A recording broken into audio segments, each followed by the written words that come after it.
Sesuai dengan tema kita hari ini, pemberkasan aman NIP di tangan, saya sudah ditemani oleh narasumber kita, Ibu Sri Murtiningsih atau yang biasa dengan dipanggil Ibu Titin dari Direktorat Pengadaan dan Kepangkatan BKN.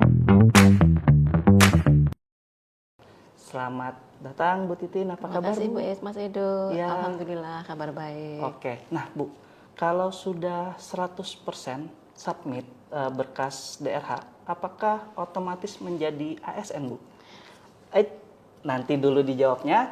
Tentunya dari media sosial BKN ternyata masih banyak sobat BKN yang bingung nih terkait teknis pengisian DRH, lalu dokumen kelengkapan dan masih banyak hal lagi yang berkaitan dengan pemberkasan dan penetapan NIP.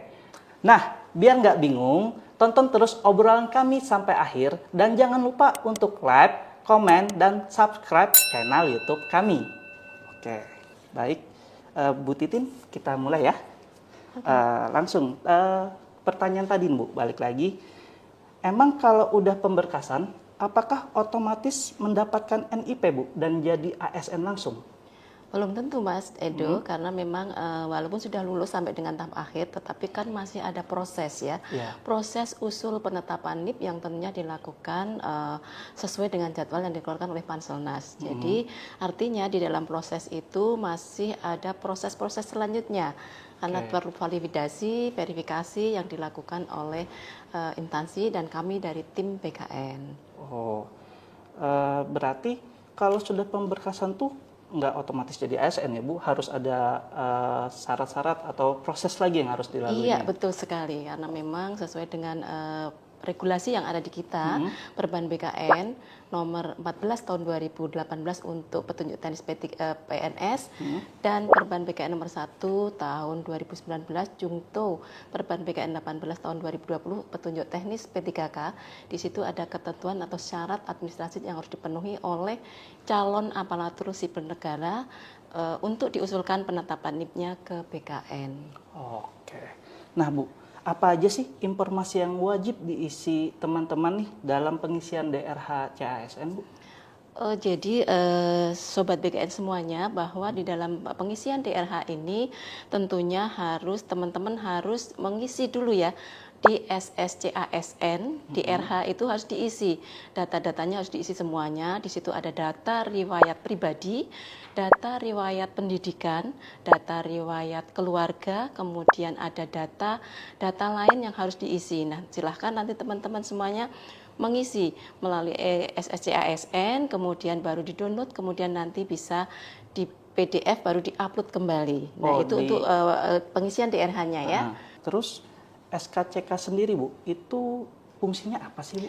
Nah, kalau untuk SKCK, sebenarnya itu dikeluarkan oleh Kepolisian Negara Republik Indonesia dan itu untuk mengetahui bahwa karena di dalam ketentuan itu kan ada ya di Super 5 poin di Perban BKN itu kan ada salah satu surat pernyataan yang menyatakan bahwa tidak pernah dihukum penjara minimal 2 tahun ya yang berkaitan dengan itu. Jadi artinya ketika sudah ada di SKCK itu ketika seseorang tidak pernah tersangkut apapun pasti di situ akan tidak pernah terlibat apapun di SKCK. Jadi fungsinya adalah untuk kelakuan baik ya istilahnya seperti itu. Karena di SKCK itu terlampir dia pernah di penjara apa belum ya Bu? Dan pastinya akan terrekod di kepolisian ya kalau pernah ada tindak kejahatan atau apapun. Nah, terus nih ada Bu, terkait surat pernyataan tidak boleh pindah selama 10 tahun. Apakah surat pernyataan ini termasuk dalam Super 5 poin tadi Bu? Kalau terkait dengan tidak boleh pindah selama 10 tahun, di dalam ketentuan kita adalah yang kita persyaratkan adalah Super 5 poin ya Mas ya. Super 5 poin sesuai yang ada di Perban BKN ya. Yang tadi kita sebutkan di situ ada lampirannya ya untuk PNS dan untuk P3K ada sendiri. Itu Super 5 poin. Jadi surat pernyataan 5 poin itu memang harus ada. Tetapi kalau instansi mau menambahkan terkait dengan tidak boleh pindah atau surat pernyataan yang lainnya ya, bisa di dalam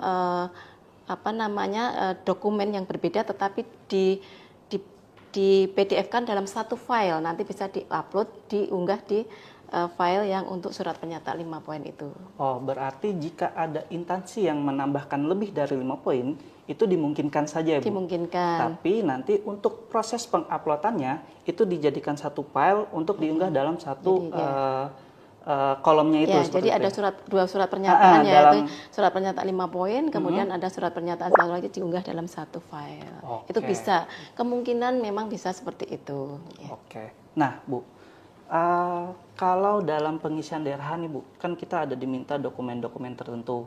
Ada terjadi perbedaan data, seperti nama mungkin di ijazah, KTP atau KK. Itu mana sih Bu yang harus diisi dalam DRH-nya seperti itu? Di dalam ketentuan itu kita menggunakan dasarnya adalah ijazah ya. Ijazah yang digunakan sebagai dasar pelamaran. Jadi baik nama, tempat, tanggal lahir kita menggunakan ijazah. Jadi memang ada case juga ya Mas ya. Misalnya KTP-nya itu namanya disingkat, tetapi ijazahnya tidak disingkat. Yang kita gunakan dalam proses penetapan NIP adalah ijazah yang digunakan pada saat pelamaran. Oh, berarti acuannya adalah di ijazah saat melamar ya, Bu? Iya. Nah, ada lagi nih, Bu. Kalau ternyata data-data mereka hilang, dokumennya tuh seperti mungkin ijazahnya hilang karena kebakaran, banjir, jadinya tidak bisa mengupload, membuktikan itu. Nah, itu gimana, Bu Titin? Kalau untuk ijazah yang hilang, ya untuk ijazah yang hilang itu ada surat keterangan pengganti ijazah. Biasanya ketika seseorang kehilangan ijazah, tentunya kan mengurus mengurus surat kehilangan pengganti ijazah. Nah itu bisa digunakan karena itu surat keterangan pengganti ijazah itu kan ada nomor ijazah, kemudian ada diterbitkan, kemudian tentunya surat keterangan pengganti ijazah itu diterbitkan oleh pejabat yang berwenang. Kalau misalnya dalam syaratnya itu disyaratkan S1, tapi ternyata dia mengupload ijazah dengan S2-nya. Apakah itu masih boleh, Bu? Kalau di formasinya adalah S1, sementara ada yang mempunyai ijazah S2, padahal yang dibutuhkan adalah S1-nya. Nah, kita sesuai formasi, karena formasinya adalah S1, nah tentunya yang diupload harusnya adalah ijazah S1-nya. S1-nya? Iya. Oke. Ada lagi nih Bu Titin, banyak nanya nggak apa-apa ya Bu? Nggak apa-apa, biar jelas. silakan. Oke. Dalam surat pernyataan itu yang 5 super pernyataan kan ada peserta yang nanya harus pakai materai fisik, apakah bisa pakai e-materai kayak sebelumnya? Nah itu gimana ya Bu Titin? Kalau terkait, ya memang ada 2 dokumen yang harus ada materinya ya, Sobat BKN semuanya ya. Jadi yang DRH itu kan juga harus ada materinya sesuai dengan ketentuan perban ya. Materinya, kemudian dari super 5 poin itu juga harus ada materinya dan ditandatangani. Nah untuk materai ini bisa menggunakan materai elektronik ataupun fisik. Kalau kemarin kan memang sempat ya kita ketika seleksi ya, kalau tidak salah kita seleksi itu kita dipersyaratkan untuk menggunakan e-materai semua, tetapi karena memang waktu itu ada agak down ya sistem e-materai sehingga ada kebijakan bisa menggunakan e-materai ataupun materai fisik. Jadi yang perlu dicatat juga Sobat BKN semuanya bahwa materai itu satu dokumen digunakan untuk satu materai. Jangan materai digunakan untuk satu materai digunakan untuk 2 dokumen. Jadi satu dokumen satu materai. Seperti itu ya, Mas Edo? Benar. Berarti mau e-materai atau materai fisik itu bisa semua ya Bu? Sesuai mungkin arahan dari instansinya ya. Oke. Nih, terus ada lagi nih Bu. Jika sudah submit di DRH nih, ternyata ada kesalahan dalam pengisiannya Bu, itu masih bisa diperbaiki kembali nggak sih Bu? Kalau sudah submit di DRH ya, artinya itu kan nanti akan masuk ke instansi terlebih dahulu ya. Nanti ketika ada kesalahan, kalau memang itu sudah dikirim ke BKN, kami di BKN kan akan melakukan verifikasi validasi ya terkait usul penetapan NIP. Kami akan mencocokkan nih dokumen yang diupload dengan data usulan yang diinput di SIASN. Ketika ditemui ada DRH misalnya atau dokumen lainnya yang tidak lengkap, kami akan masih bisa mem-BTS-kan. Artinya by system akan di-BTS-kan dengan diberi keterangan BTS-nya apa-apa tidak sesuai, kembali ke instansi. Instansi nanti akan memperbaiki. Ketika diperbaiki nanti baru bisa kami verval kembali. Ya. Oke. Nah, kita nih Bu sudah mengumpulkan beberapa pertanyaan dari media sosial dan akan kita rangkum dalam satu video nih yang bernama segmen Emang Boleh Tanya-Tanya Sul. Oke, Berikut adalah videonya.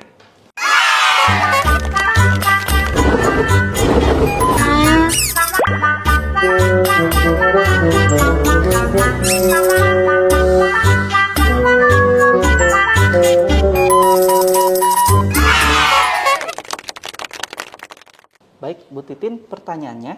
Selamat sore, Min.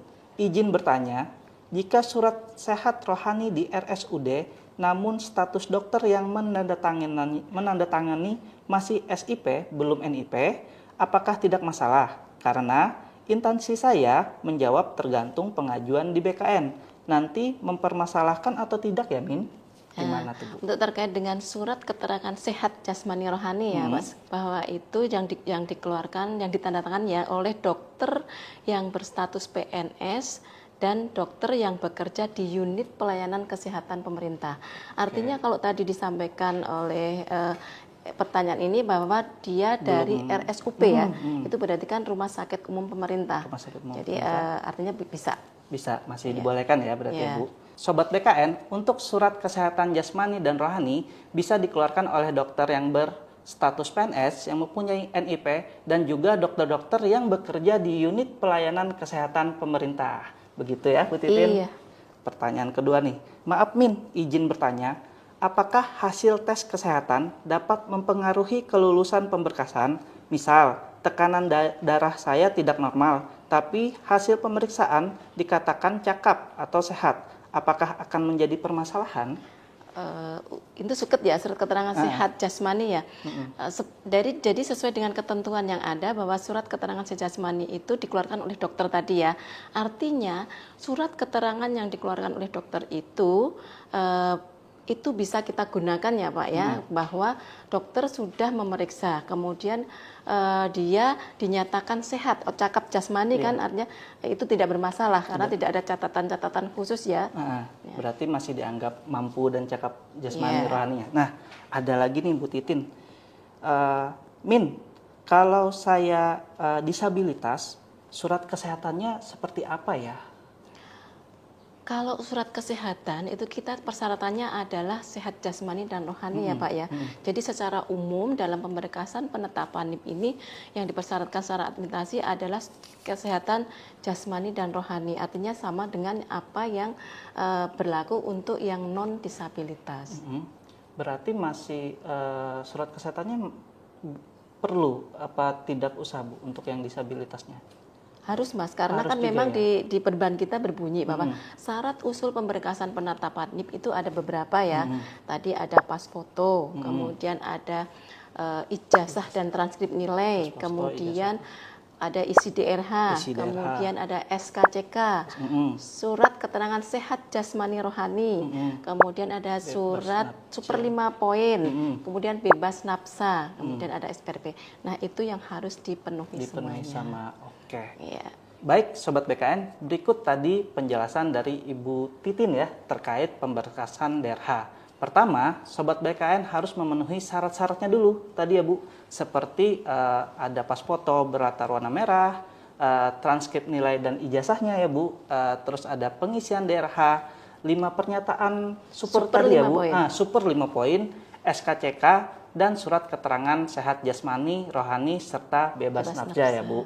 Oke, sekarang kita akan masuk ke proses dan persyaratan penetapan NIP CASN. Bagaimana proses penetapan NIP CASN mulai dari instansi ke BKN dan sebaliknya hingga ke peserta? Iya, baik. Usul penetapan NIP ya ke BKN, baik untuk instansi pusat ataupun instansi daerah, tentunya dari instansi sudah menyiapkan ya teman-teman Sobat BKN sudah mengisi DRH, selesai kemudian baru akan dilanjutkan dengan usul penetapan NIP-nya. Tentunya semuanya yang melakukan ada dari instansi. Ketika proses DRH itu sudah selesai, instansi akan melakukan verifikasi terlebih dahulu ya, verbal terhadap dokumen-dokumennya tersebut sebelum nantinya submit ke BKN secara sistem di SIASN ya. Nah, ketika instansi sudah submit ke BKN, nanti kami dari tim BKN baru akan bisa melakukan verifikasi validasi usul penetapan NIP yang dilakukan oleh instansi. Nah, tentunya di dalam kami melakukan verval itu kami akan mencocokkan, memverifikasi validasi dokumen yang diunggah tadi dengan data usul yang diinput di SIASN ini sesuai atau tidak. Kalau data dokumen dan data usulnya itu sesuai, tentunya kami akan MS-kan sehingga kami akan segera terbitkan menjadi NIP-nya ya, terbitkan pertek NIP-nya. Kalau itu misalnya ditemui ada bahan yang tidak sesuai BTS ya, bahan tidak sesuai, itu akan kami kembalikan by system melalui SIASN. Nanti instansi akan melengkapi, setelah dilengkapi baru dikirim kembali ke kami akan verval kembali. Nanti ketika sudah semua dokumennya itu sesuai, kita MS, kemudian kita pertekin NIP-nya. Secara sistem ketika sudah dipertekin NIP nanti ada tanda tangan, setelah ditandatangani nanti baru instansi segera dapat menindaklanjuti untuk melakukan pengangkatan sebagai CAS. Oke, nah pertanyaan lanjutan nih Bu, dokumen apa saja sih yang menjadi syarat utama untuk penetapan NIP? Baik, jadi Sobat BKN semuanya, dokumen untuk pemberkasan usul penetapan NIP itu ada beberapa ya. Yang pertama tadi pas foto belakang merah, kemudian ijazah dan transkrip nilai yang digunakan pada saat melamar, kemudian ada super 5 poin, itu ditandatangani ya dan bermeterai, kemudian ada SKCK, ada surat keterangan sehat jasmani, surat keterangan sehat rohani, kemudian ada surat keterangan bebas nafsa, ya kan? Kemudian ada SPRP itu nanti dari instansi ya, surat rencana penempatan pegawai. Jadi ada beberapa dokumen yang memang itu harus dilengkapi. Oke Bu. Nah Bu Titin, selama tahap proses usul NIP nih, masih bisa nggak sih menggugurkan status kelulusan peserta Bu? Iya, jadi kemungkinan itu masih ada Mas Edo. Jadi kemungkinan masih ada yang bisa menggugurkan. Apa aja sih Bu kemungkinan yang menggugurkan status kelulusan peserta itu? Jadi Sobat BKN semuanya ya, jadi tentunya bagi kalian yang sudah dinyatakan lolos ini tentunya tadi sudah disampaikan dari awal ya Mas Edo ya, bahwa semangat ya, selamat ya, barangkali sudah ada yang syukuran, tetapi memang masih ada proses lagi yang harus dilalui, yaitu penetapan NIP, apakah bisa ditetapkan NIP-nya atau tidak. Kalau itu semuanya memenuhi persyaratan sesuai dengan yang disyaratkan di dalam regulasi, jadi tentunya akan kami tetapkan. Tetapi ada ketentuan dari Permenpan RB ya, peraturan Menpan nomor 6 tahun 2024 tentang pengadaan calon aparatur sipil negara. Di situ disebutkan bahwa di salah satu pasalnya, pasal 54 ayat 1 Permenpan nomor 6 tahun 2024 bahwa PPK dapat membatalkan kelulusannya apabila ditemui beberapa hal ya. Satu misalnya calon pelamar itu mengundurkan diri. Itu kan bisa PPK membatalkan kelulusannya ya, karena tentunya ketika mengundurkan diri itu kan ada alasannya ya, kenapa mundur, seperti apa. Kemudian yang kedua, dianggap mengundurkan diri karena tidak menyampaikan kelengkapan dokumen dalam batas waktu yang telah ditentukan. Jadi ini instansi bisa menganggap bahwa dia dianggap mengundurkan diri karena kan ada batas-batasnya waktu ya. Kemudian selanjutnya adalah terbukti kualifikasi pendidikannya tidak sesuai dengan penetapan kebutuhan yang dikeluarkan oleh Menpan. Kemudian satu lagi ada juga tidak memenuhi persyaratan seleksi atau meninggal dunia. Nah itu memungkinkan untuk tidak bisa diangkat. Lolos lagi ya. Nah, Sobat BKN, sudah jelas ya pembahasan tentang pemberkasan dan penetapan NIP ini. Ingat, teman-teman bisa nggak lolos loh dalam pemberkasan ini karena satu, mengundurkan diri, dua, dianggap mengundurkan diri karena tidak melengkapi dokumen sampai batas waktu yang ditentukan, tiga, karena kualifikasi pendidikannya tidak sesuai dengan yang ditentukan oleh Menpan, 4, tidak memenuhi syarat seleksi, dan kelima karena meninggal dunia. Begitu ya, Bu Iya, Titin? betul. Baik. Terakhir nih, Bu Titin, sebelum kita akhiri, kita main games dulu ya. Oke. Nanti saya akan sebut beberapa pernyataan, Ibu Titin yang akan menjawab fakta atau opini. Siap, Bu? Oke, siap. Oke, pertama. Pengisian daftar riwayat hidup di SSCASN berkas yang sudah diunggah dan finalisasi tidak dapat diubah lagi. Fakta atau opini? Opini. Opini. Kenapa tuh, Bu? Ya, karena kan untuk DRH, isian DRH itu apa namanya kan itu nanti masih masuk ke instansi ya. Jadi instansi nanti akan melakukan verva, kemudian baru disubmit ke kami BKN. Nah, nanti ketika sudah di BKN, ketika kami temui misalnya di DRH itu, misalnya ada salah satu dokumen yang belum salah tempat, salah kamar, nanti kami akan bisa BTS-kan melalui by system, ataupun misalnya ada satu dokumen yang menguploadnya keliru misalnya. Nah, ini kami akan konfirmasikan ke instansi BTS. Jadi bisa BTS, by system nanti akan dilengkapi oleh instansi. Oke. Baru dikirim kembali ke BKN. Baru dikirim. Iya. Pertanyaan kedua nih, Bu.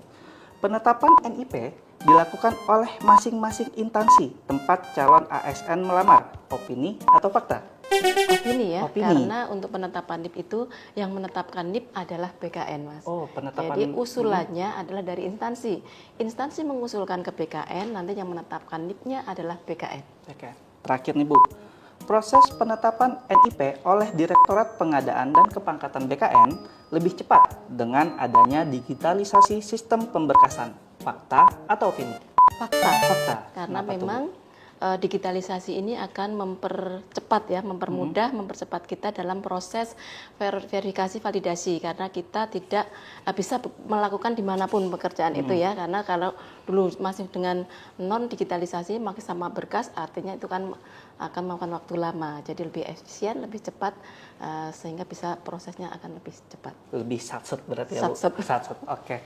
Baik, Bu Titin, terima kasih sudah hadir di BKN Talk. Sebelum penutupan, terakhir nih, Bu, ada pesan nggak sih untuk calon ASN, pelamar, atau instansi yang melakukan pemberkasan ini?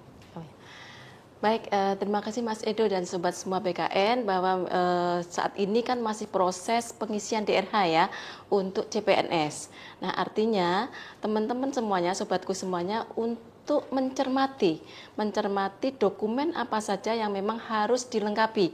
Ini sebagai dasar nanti untuk diusulkan penetapannya ke BKN. Artinya dokumen-dokumen yang sobat semua upload dan unggah itu kalau sesuai dengan yang dipersyaratkan, tentunya akan memudahkan kita juga untuk proses penetapan NIP-nya. Juga mungkin bagi kawan-kawan dari instansi baik pusat ataupun daerah, juga kami mohon kerjasamanya di dalam usul pemberkasan penetapan NIP-nya ini agar sesuai dengan waktu yang sudah dijadwalkan oleh Panselnas. Oke. Seperti itu ya Mas Edo ya. Oke, baik. Terima kasih Bu Titin atas Sama-sama, pesannya. Mas Edo. Nah, untuk Sobat BKN, sudah paham kan betapa pentingnya untuk pengisian DRH dan penetapan NIP